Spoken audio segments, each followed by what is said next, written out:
I was contemplating making a video. I said, I'll make one after the qualifiers. But what if things don't go our way? I will be in no shape to talk to anybody for the entire 5-hour ride home. So I have every suspicion that insider trading will be fine. This is a filly that has trotted. Now we have made changes to her week after week after week.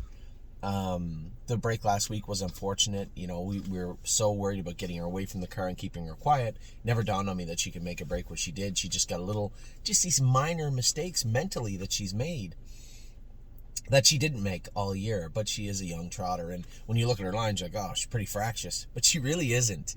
She's pretty level-headed.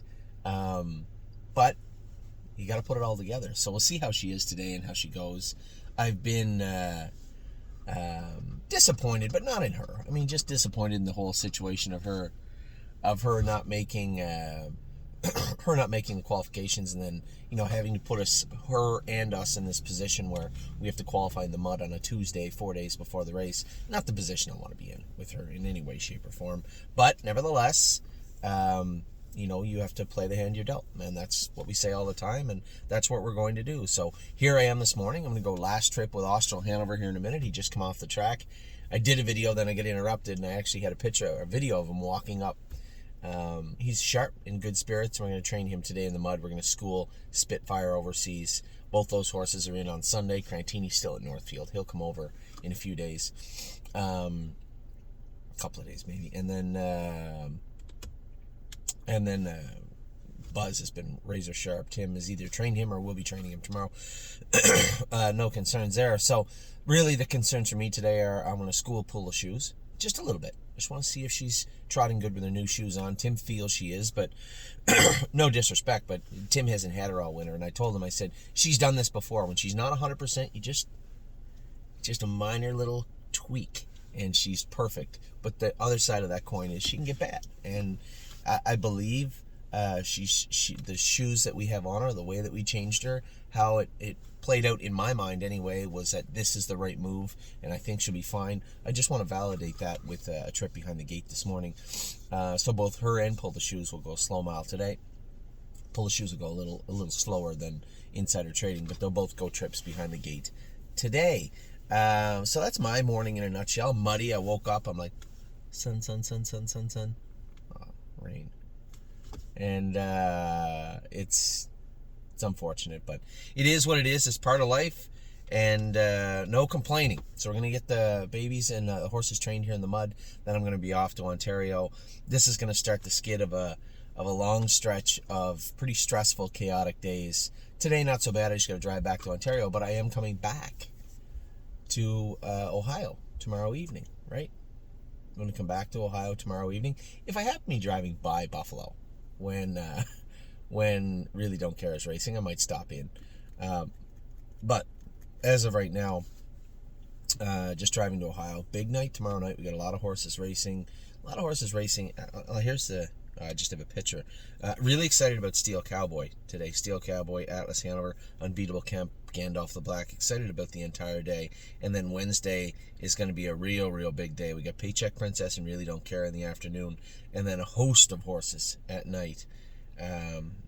Really excited. The way Belisa raced last week. The way that Sweeney raced last week. Purple People Eaters first start. I'm Fancy Like. And a lot of people saying, Anthony, I'm Fancy Like is clearly the best horse for the next generation. You might think that, but that's because you don't sit behind them. You don't know. You can look at them and say, this one's better than that one.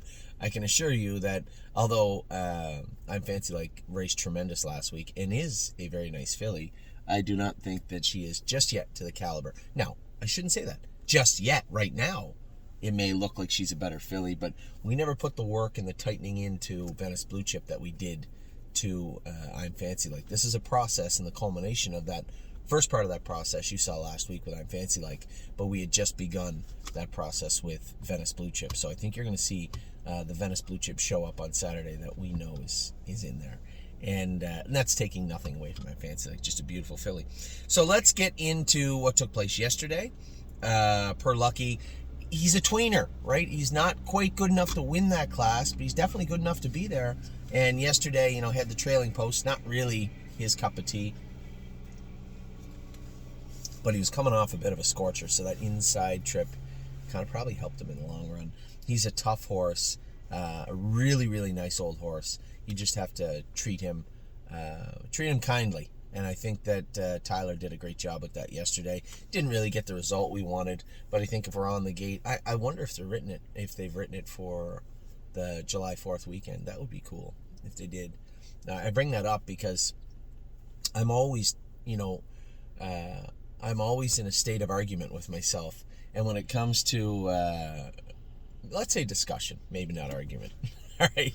It hasn't escalated to argument, but always discussing, thinking about things in my head. And when it comes to the Walner Colt Pickpocket and Arson, Scotty Zeron said he could go drive them, and I certainly don't have a problem with that.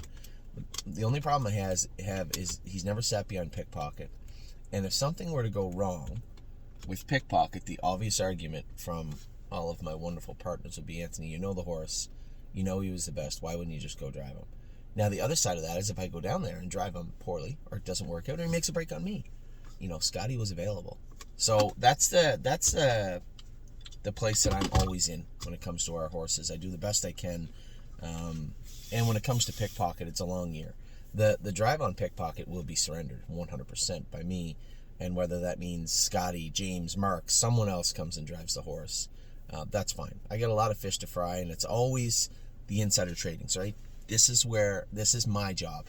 Make sure we get these horses going down the straight and narrow, down the right path. And when we do, jump off along the way. And I think I'm perfectly fine with that. So, Per Lucky was good yesterday, finished 6th. Looking for a spot for him, but it's not like we can just put him on a truck and send him somewhere.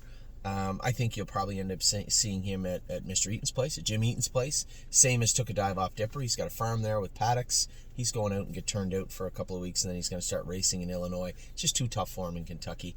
And Per Lucky, again, I think,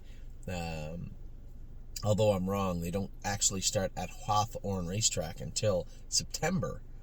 What do we do with Lucky until then? Everything's on the table. I don't know yet, but we're going to find out. Cash Deals continued her great racing last night. Lost a shoe leaving, Mario said. I was wondering, she looked a little funky down by the wire. He said she just lost a shoe and the track was hard, but still a winner and raced great. Resolute Bay, I'm surprised. I never got a mountain of emails again saying, Anthony, clearly there's something wrong. He made a break. Well, they were going to 51, and he was coming to them. And yes, he made a break. His knees and feet do bother him. And of course, there is a voice inside me saying, why don't we just turn him out a little bit and have him ready for the fall? Yeah, I could do that. I don't have a problem with that. He's our horse. I mean, it's not like he has to bang out money every week right now for us or else. No. What's best for Resolute Bay? What's best for us? Yeah, absolutely turning him out is an option. And it's one that we'll likely explore and one that I'll talk to Harry about. But, the break last night, the horse, they went in 51. He was going to trot his fastest mile of his life last night had he not made a break. Stay close. Scoped a little sick. I said to Dominic, I said, Dom, listen, the scoping sick and the tying up is great, but eventually excuses just turn into crutches. And when it comes to this horse, we need him on the straight and narrow. So next time he races, I want to make sure his AST is low, and I want to make sure that he's healthy. Has to be. Because we're not moving forward with this horse. It's just every week it seems like a different flat tire, and we have to get him moving on the straight and narrow. And that's as stressful as it gets at the burn. But when you have a horse that should be competitive, that should be doing well, and for some odd reason he's not, then that has to be addressed. And Locatelli, 6th last night, just not putting in his best performances, right? This is a horse that's just below the free-for-all circuit, but should have been 3rd or 4th last night. That 6th, a little flat, just a hair flat. Why? I don't know. Is it the summer? Is it the allergies? Is it the track? Is it just him? And here's our starting 1 in 50. So it's not that he can't go with them. It's just when you get a horse at 100% and they slide to like 90%, that 10% is a huge, it's the difference between 3rd and 6th. That's what it is. Maybe 1st and 6th. Maybe 1st and 9th. So Locatelli, just not on his best foot right now, but still racing pretty good. As I said, my morning has to start right now. I'm going with Austral Hanover in the race bike right now. Going to train him. And then Qualify Insider Trading, School Spitfire, School pull the shoes, and then back to Ontario. So I will bring you a video, unless everything goes wrong. If everything goes awry, you will not hear from me for the rest of the day, possibly. But for right now, I wanted to make sure I get this video out to you while I'm still in the right frame of mind. So lots going on for those of you. I appreciate it. Everybody bought up Wallop. I wasn't surprised. I thought that was a pretty good purchase. I believe there were a few shares that were left over. You might see them pop up on the site today. So if you get shut out on Wallop, no promises. But as I said, just to Wendy, do a double check of the head count. And if there's any extra shares, just feel free to put them up on the market. So that's what's going to happen there. The Denmark horse is going to race next week. And there's another horse that we're looking at on Gate. I'm sure many of you know who I'm talking about. I'll likely be posting a video about him specifically and then more generally tomorrow at some point. So with that, I'll let you guys go. I hope you're having a good day. Yeah, it's a little rain, not the end of the world. We'll get over it. And I will talk to you soon. Hopefully talk to you this afternoon. Take care.